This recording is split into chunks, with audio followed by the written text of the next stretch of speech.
Boy, these people about to lose their damn mind, man. So, shout out to Washington Gun Law. I think I've said this in previous videos. I'm a big supporter of that channel because he gives a lot of great information, man. Even though he's in the state of Washington, he talks about gun laws and different places where they're trying to snatch away our 2A rights. Oftentimes he speaks on Illinois, and by me being in Illinois and being a gun content creator, I think it's only right that I share this information to the people that watch my channel. I took a chance, or not took a chance, I took some time to go and look at this new bill that's been submitted. So we don't know exactly when it's going to pass. At least I don't know. I know that it exists because I was able to look it up. And it's Illinois House Bill 3239. And in this bill, man, unbelievable. It's to the point where they're trying to make it next to impossible to even purchase a firearm. So let's not forget about what we're already dealing with, right? They passed this so-called assault weapons ban that I don't understand for the life of me. And then, you know, we got these magazine capacities, and then there's this long ass list of firearms that you just can't buy or you can't own. Or our gun stores look terrible, man. I feel for those guys as business owners because I don't know how the hell gun stores in Illinois are even staying above water because they've taken everything out. Like I mean, my God, man. The stuff you can buy is so sad. I feel bad. And then I try to stay optimistic. You know, I've made a couple videos talking about firearms that are Illinois compliant, you know, about as cool as you can get. You know, you can get some decent handguns still, you know, as long as you get a magazine that's compliant within the state of Illinois. But it's just tough, man. It's tough. In this new bill, you know, and I don't shoot the messenger. I'm just trying to, you know, get the word out to let people know what's going on. But in this new bill, man, and I'm going to bring it up on the screen as we talk about it. And I just took some parts from it, you know what I'm saying? Just the key parts that matter the most to us.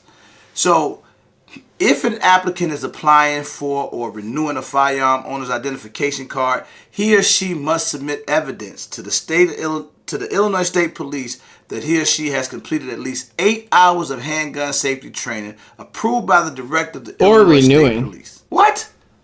Did you hear that? So now, if this passes, it's bad enough that you got to have a FOIA card. That's already unconstitutional to begin with. But now they want you to have 8 hours of training to be approved by the director of the state police. Now, here's the thing. In Illinois, if you know, you know. You fill out for a FOIA card, you renew your concealed carry, you apply for your concealed carry. When you go through the Illinois State Police, they take their time. They ain't on nobody's schedule. You can't just call somebody and check on it. Ain't no status updates, man. That shit is null and void. They understaffed, undermanned. This is virtually impossible to do that. So how the hell they gonna add some more responsibility to the Illinois State Police, saying that they gonna, you know, get this training approved? But hold on, it gets worse. Each local law enforcement agency shall issue a firearm permit to an applicant who seeks the purchase of a firearm to verify the identity of the purchaser and shall complete a full criminal background check of the applicant that includes obtaining fingerprints from the prospective firearm purchaser. Provides that each local law enforcement agency shall keep records of those permits and make them available to the Illinois State Police through the law enforcement agency's data system. What? So this means you got to go to your local police department.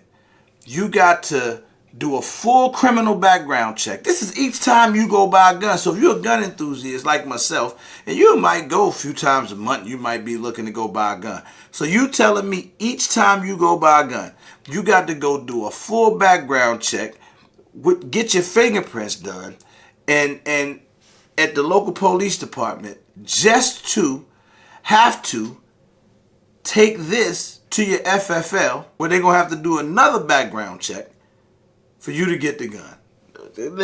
There's more. So, provides that the duration of the permit shall be 10 days after its issuance.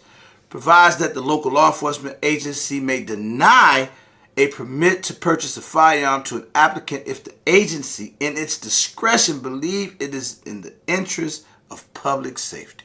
Oh, damn. That did it. That was the straw that broke the cow's... I don't know. All I know is this. This is where it gets... This is very unconstitutional. If they pass this shit, this is very, very, very unconstitutional. Bad.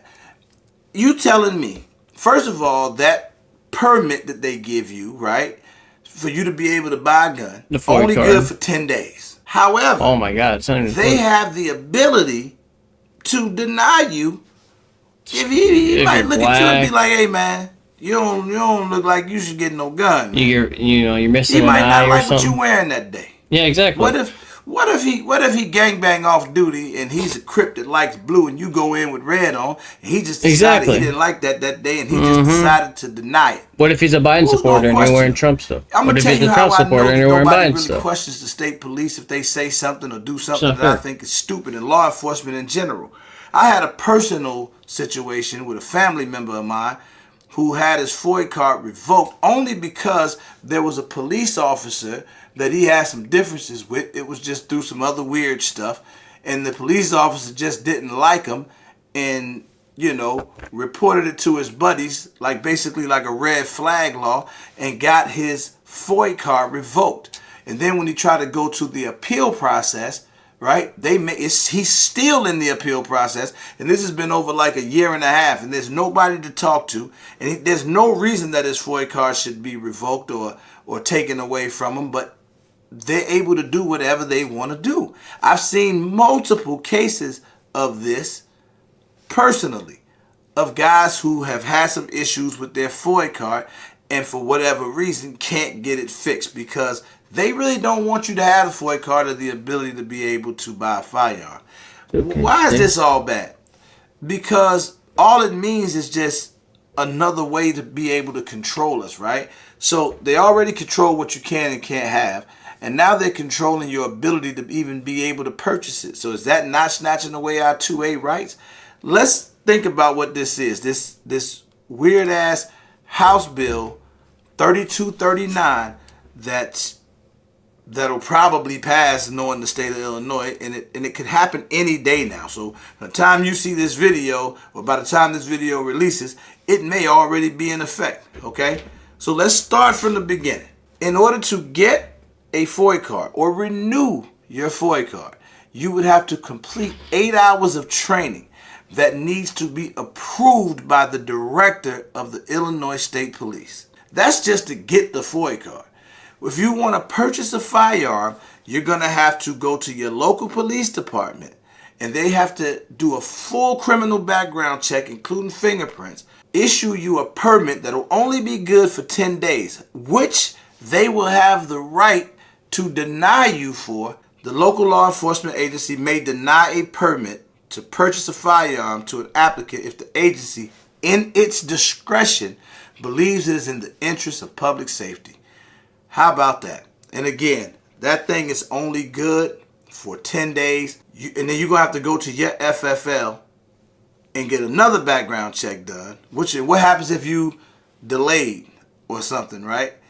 And before you could even get the gun. Then you got to wait an additional 3 days to be able to pick up your firearm, man. That's bullshit. Unbelievable. It's unbelievable, man. So I just want you guys to think about what's going on in the state of Illinois. My goal is to get the fuck out of here. My goal is to get the hell out of this state. We read each other's mind. I've never seen this before. There's no way that I can continue to do the things that I do. It does not.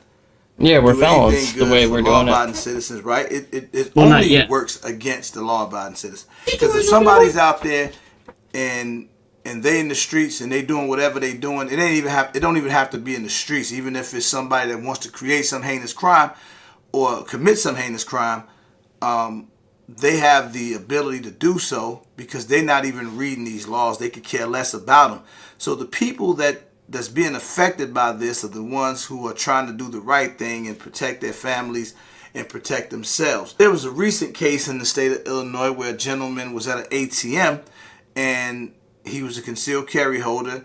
he got some money out of the ATM or however it went. A guy rolled up on a bike with a gun, attempted to rob him. The guy pulled out his gun, and a shootout ensues. And I do believe the gentleman that had his concealed carry got hit as well, but ultimately he ended up unaliving attempting robber. That was one of those stories where the bad guy was trying to do something wrong to the good guy, and the good guy, who was doing everything legally and right, who had his FOID card, his concealed carry, and he defended himself. And the part that stood out to me the most when I saw the story was when they interviewed somebody and the guy was like, man, I heard over 15 shots go off. Damn. Well, in Illinois, we have a magazine capacity limit. 10. Only allows you to have 15 in a handgun, 10 in a rifle. So if you're walking around with a 17-round concealed carry gun, you are breaking the law. You can be a felon. That's a problem, according to the state of Illinois. Isn't that crazy? Like they need to bullets. think about that. I wonder if when they make these rules, right, or do when they apply to the police? create Absolutely these not. weird-ass laws that take away our rights, think about this. Imagine if the laws applied across the board. And then think about the reasons why they say those laws don't apply to the police officer. You know what they say? You know what they say when you ask the question of, why don't the laws apply to the police officer? The police officer, he could walk around with extra magazines, and they could be 17, 18, 19 round mags, and they carry whatever they want, and they don't have restrictions on what they can buy. Well, none of that. You know why? They say because the bad guys may have larger magazines. The bad guys have bigger guns. The bad guys have more capacity. So our law enforcement needs to be able to keep up with the bad guys. Think about that. Bunch of horse fucking shit. Bunch of horse fucking shit. That's what that was.